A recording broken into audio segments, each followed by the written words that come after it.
जौन बात बीत गई तौन बीत गई आलम भाई। अगर कोनो दूसर बात होके तो बताई। कौना दूसर बात करी? रउआ ई मत भूली कि राउर जौन अस्तित्व बा ना आज के डेट में सिर्फ और सिर्फ खेसारी लाल जी के देन बा, वरना सपना लेके हजारों लाखों लोग इस शहर में घूम रहल बा और घूम ही में जीवन खत्म हो जाला और सपना जल के राख हो जाला। आलम भाई, अगर हमरा के पता रही कि इस सपना के पूरा कराए हमरा के ऐसन कीमत चुकावे के पड़ी तो हम इस सपना के पहले आग लगा देती। आज दूध चक्की में पीस कर हमार जीवन नरक हो गई बा। अगर हमरा पता रही कि एहसान की कीमत ऐसन होला तो हम कोठा छोड़ के कबू ना आई थी। देखी काजल जी, ये बात कहे कि हमरा हक बा कि ना ई तो हमरा ना मालूम, लेकिन हम कह रहल बानी राउर दिल में खेसारी लाल जी के प्रति थोड़ा सा भी प्यार बाचल बाना तो एक बार जाकर उनकरा से मिल ला। काहे कि उ रउआ से बहुत प्यार करेले, दीवाना हो गइल बाड़े, पागल हो गइल बाड़े और दिन रात अपना आप के शराब के नशा में डुबा ले बाड़े।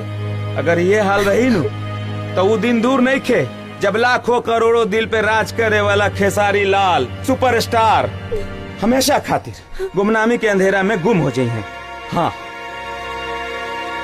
रउआ से हाथ जोड़ के विनती बा, एक बार जाकर उनकरा से मिल ला। काहे कि रउए उनकरा के समझा सकता नहीं। एक बार जाकर उनकरा से मिल ला।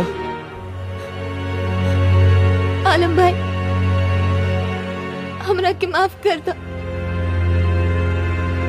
हम तो हर कोनो मदद नहीं कर सकत।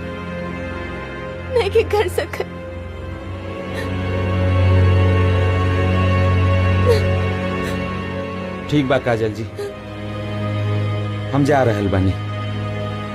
बाकी एक बात याद रखिए, बहुत जल्द रउआ के खेसारी लाल जी के मौत के खबर मिली।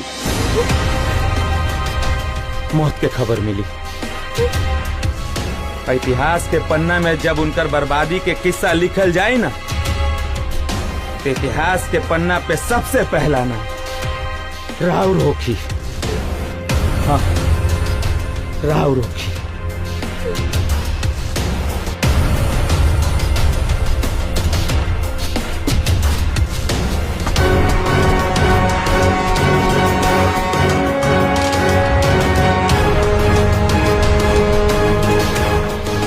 बेटा हमारा